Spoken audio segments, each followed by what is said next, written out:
लेकिन राहुल जी ने कभी महाभारत शायद, अब मुझे तो पता नहीं, पढ़ा भी नहीं पर देखा भी नहीं होगा शायद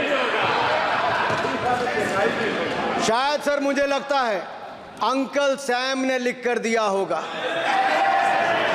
अंकल सोरोस ने लिख के दिया होगा, कहीं से पर्ची बनकर आई होगी और कूल डूड बनने का प्रयास किया होगा।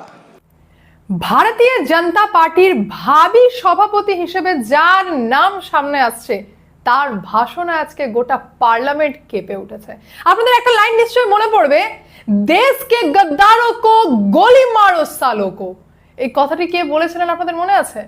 হ্যাঁ, আমি অনুরাগ ঠাকুরেরই নাম নিচ্ছি। তিনি আজকে পার্লামেন্টে আবারও রাহুল গান্ধীর কতটা জানেন সে বিষয়ে প্রশ্ন তুললেন, গোটা দেশের সামনে ওপেন করলেন যে বাজেট সম্পর্কে যে জ্ঞান দিচ্ছে সে তো কোনোদিন মহাভারত পড়া দূরের কথা, হয়তো দেখেও নি। এমনকি আজকে গোটা দেশের সামনে তিনি ওপেন করে দিলেন, রাহুল গান্ধীকে ধুয়ে দিলেন, অর্থাৎ পার্লামেন্টে ধোঁয়াধার ভাষণ দিলেন। সমস্ত খবরের ডিটেলে যাওয়ার আগে নমস্কার, আমি অদ্বিতীয় রায়। আজকে আবার চলে এসেছি আমার ছোট্ট ইউটিউব চ্যানেল সঙ্গে অদ্বিতীয়। আপনাদের সকলকে প্রণাম ও ভালোবাসা জানিয়ে আজকের প্রতিবেদন আমি এখান থেকে শুরু করছি। আজকের ভিডিওতে আমি ডিটেল আপনাদের সামনে ডিসকাস করব যে ভারতীয় জনতা পার্টির সর্বভারতীয় সভাপতি যে হতে চলেছেন তার নাম হিসেবে এই অনুরাগ ঠাকুরের নাম কেন উঠে আসছে সে বিষয়, পাশাপাশি পার্লামেন্টের টুইস্ট তো থাকবেই। ভিডিওটি প্রেজেন্ট করা যাক। ये कल से हलवा बांटने की बात कर रहे थे। अध्यक्ष महोदय, झूठ के पैर नहीं होते, ये झूठ अक्सर कांग्रेसियों के कंधे पर सवार होकर सैर करते हैं, जैसे मदारी के कंधे। सर इसको देखिए, माननीय सभापति जी, झूठ शब्द के बजाय आप असत्य कहें। झूठ असल सदी है, उसको हम कार्रवाई का हिस्सा नहीं है। असत्य कहें। माननीय सभापति ji, I have already given ruling, mister Venugopal ji, I have given ruling. Please माननीय सभापति, असत्य के पैर नहीं होते, असत्य के पैर नहीं होते, और ये असत्य अक्सर कांग्रेसियों के कंधे पर सवार होकर सैर करता है। जैसे मदारी के कंधे पर बंदर होता है, वैसे ही राहुल जी के कंधे पर झूठ का बंडल होता है। जैसे मदारी के कंधे पर बंदर होता है, वैसे ही राहुल जी के कंधे पर झूठ का बंडल होता है, जिसे वो रोज यहाँ परोसते हैं। ये बजट पर, सदन पर। माननीय सभापति जी, जिस व्यक्ति को बजट निर्माण की प्रक्रिया का पता ना हो, संसदीय कार्य में रुचि ना हो, मात्र अध्यादेश को फाड़ने का काम किया हो, उससे क्या अपेक्षा की जा सकती है? मैं पूछना चाहता हूँ, हलवा किसको मिला? मैं पूछता हूँ, हलवा किसको मिला? राहुल जी बताइए, हलवे की बात की थी, जीभ घोटाले का हलवा किसने खाया? वो फोर्स घोटाले का हलवा किसने खाया? अंतरिक्ष देवास घोटाले का हलवा किसने खाया? नेशनल हेराल्ड के घोटाले का हलवा किसने खाया? सबमरीन घोटाले का हलवा किसने खाया? अगस्ता वेस्टलैंड घोटाले का हलवा किसने खाया? 2G स्कैम हलवा किसने खाया? कॉमनवेल्थ स्कीम का हलवा किसने खाया? कोयला घोटाले का हलवा किसने खाया? वाल्मीकि योजना घोटाले का हलवा किसने खाया? चारा घोटाले का हलवा किसने खाया? यूरिया स्कैम का हलवा किसने खाया? राहुल जी, हलवा मीठा था या फीका?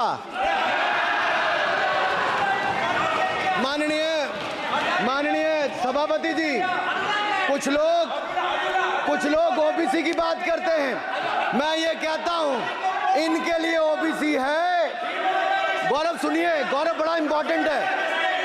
आप kindly address to the chair. माननीय सर, इनके लिए ओबीसी का मतलब है only for brother in law commission, only for brother in law commission. और only for brother in law commission के लिए काम करने वाली पार्टी अदर बैकवर्ड कास्ट की बात करती है तो आर्मी को भी पंखे के साथ लटकर आत्महत्या कर लेनी चाहिए।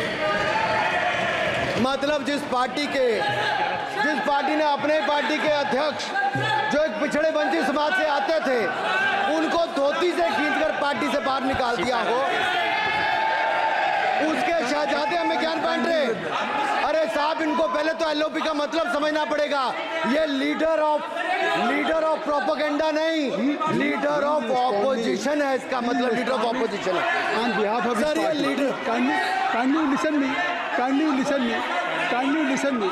माननीय अध्यक्ष जी, आप माननीय अध्यक्ष जी, मैं जवाब आपका दे रहा हूँ। माननीय सभापति जी, माननीय मंत्री जी, माननीय सभापति जी, आप देखिए, मैं इतना ही कहना चाहता हूं कि अब झूठ परोसना बंद कर दें, क्योंकि एलओपी का मतलब लीडर ऑफ प्रोपेगेंडा नहीं, लीडर ऑफ ऑपोजिशन होता है। अब संधि है। ठीक है, असत्य, निराधार। जी सर, जी, उसके ठीक है, निराधार है। सर, ओबीसी की बात, जनगणना की बात बहुत की जाती है। माननीय सभापति जी, जिसकी जात का पता नहीं वो गणना की बात करता है।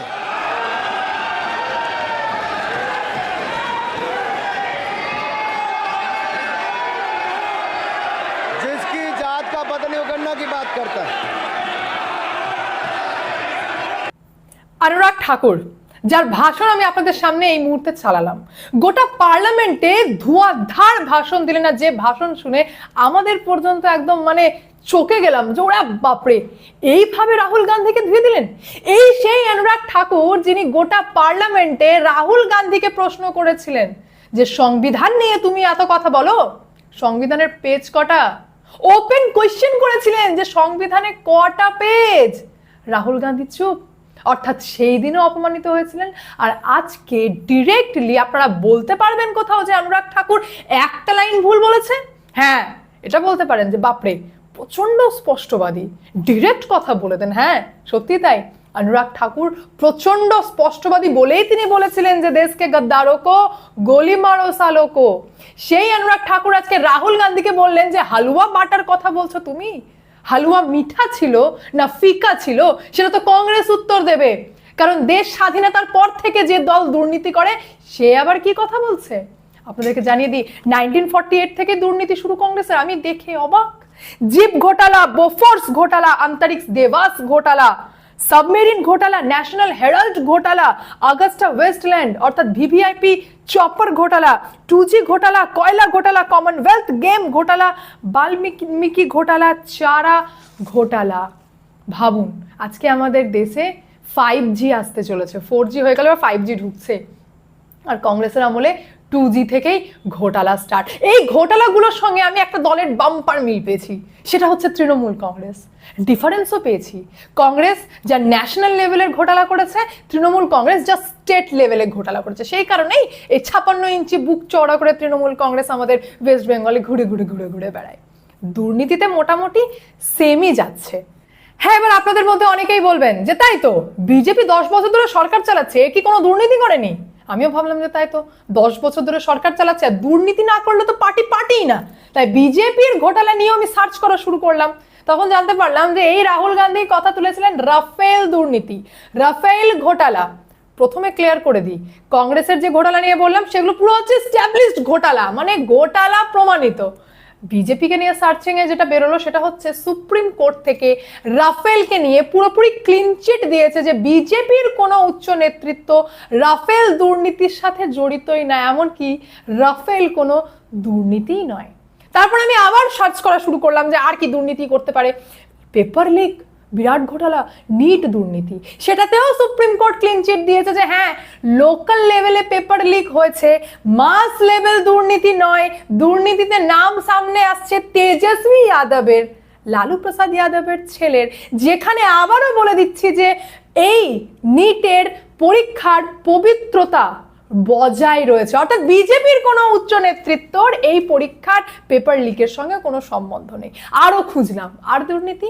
হ্যাঁ, আপনারা বলবেন যে ইলেকটোরাল বন্ড, যেটাকে নিয়ে বিরোধীরা কোনো কথাই তোলে না, এমনকি তৃণমূল কংগ্রেসের দিক থেকে পাঠানো কল্যাণ ব্যানার্জি, যিনি পার্লামেন্টে খামোখায় চিৎকার করেন, তিনি পর্যন্ত ইলেকটোরাল বন্ড নিয়ে কোনো কথা বলেন না। কারণ বিজেপির থেকে অনেক বেশি, যদি ইলেকট্রাল বন্ড ঘোটালা হয় তাহলে বিজেপির থেকে অনেক বেশি জড়িত হচ্ছে কংগ্রেস আর তৃণমূল কংগ্রেস, এমনকি কংগ্রেসকেও ছাপিয়ে গেছে তৃণমূল কংগ্রেস, যা একটা স্টেটে রয়েছে, একের বেশি দুটো স্টেটেও নয়।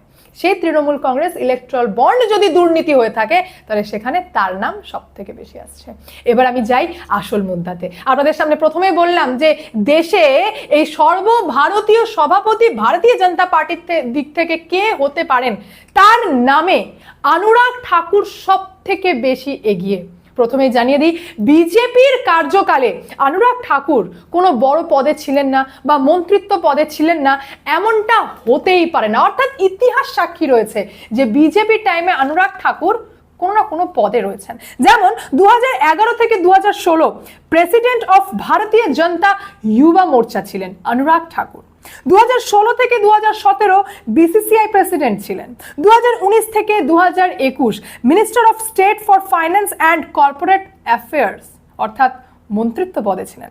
2021 থেকে 2024 minister of youth affair and sports, তার পাশাপাশি minister for information and broadcasting অর্থাৎ আবারও মন্ত্রিত্ব পদে ছিলেন। কিন্তু এইবার 2024-এর লোকসভার পর অনুরাগ ঠাকুরকে কোনো রকম মন্ত্রিত্ব পদ দেওয়া হয়নি। অথচ অনুরাগ ঠাকুর বিজেপির ভীষণ কাছের, ভীষণ প্রিয়, যথেষ্ট যোগ্যতা রাখার একজন লিডার অনুরাগ ঠাকুর। সেটা আপনারাও প্রমাণ নিশ্চয়ই দেখতে পেলেন যে কতটা স্পষ্টবাদী। তাই দেশের রেসে যে ভারতীয় জনতা পার্টির সর্বভারতীয় সভাপতি কে হতে চলেছেন তার নামে অনুরাগ ঠাকুর সব থেকে বেশি এগিয়ে। হ্যাঁ, হতেও পারে, নাও হতে পারে। যেমন আমি অ্যাডভান্টেজ আপনাদের সামনে বললাম, যেমন তিনি স্পষ্টবাদী, যেমন তিনি যোগ্যতা রাখেন, তিনি এক্সপিরিয়েন্সড, তিনি প্রেসিডেন্ট ছিলেন, তিনি মন্ত্রিত্ব পদ হোল্ড করেছেন, তিনি এক্সপিরিয়েন্সড। সেরকম ডিসঅ্যাডভান্টেজও রয়েছে, তিনি প্রচন্ড স্পষ্টবাদী, সেটাই হচ্ছে তার ডিসঅ্যাডভান্টেজ।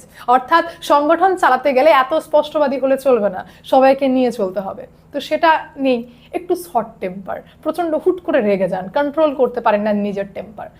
আর একটাও প্রবলেম রয়েছে, সেটা হচ্ছে, প্রবলেম ঠিক বলবো না, এটা বিজেপির আদর্শ যে বিজেপি দেখাতে চায় যে আমি উচ্চ লেভেলে সবসময় দলিত পিছড়া হওয়া জাতি থেকে একটু এগিয়ে নিয়ে বসাই বা উচ্চ পদে দিই, কারণ আমরা চাই যে দলিত বা পিছড়া হওয়া বর্গ থেকে যারা আসে তারা যেন এগিয়ে আসে, সামনে থাকে, লিড করে।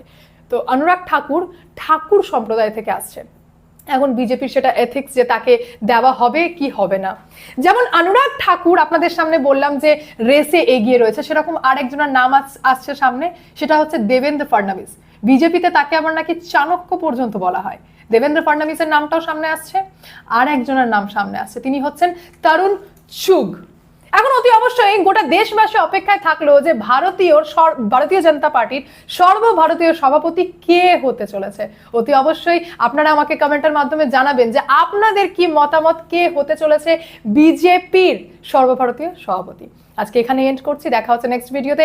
ভালো থাকবেন, সুস্থ থাকবেন। সঙ্গে অদ্বিতীয় চ্যানেলকে অতি অবশ্যই সাবস্ক্রাইব করবেন। তার পাশাপাশি আমার হোয়াটসঅ্যাপ চ্যানেল সঙ্গে অদ্বিতীয়, সেখানে গিয়ে জয়েন করুন।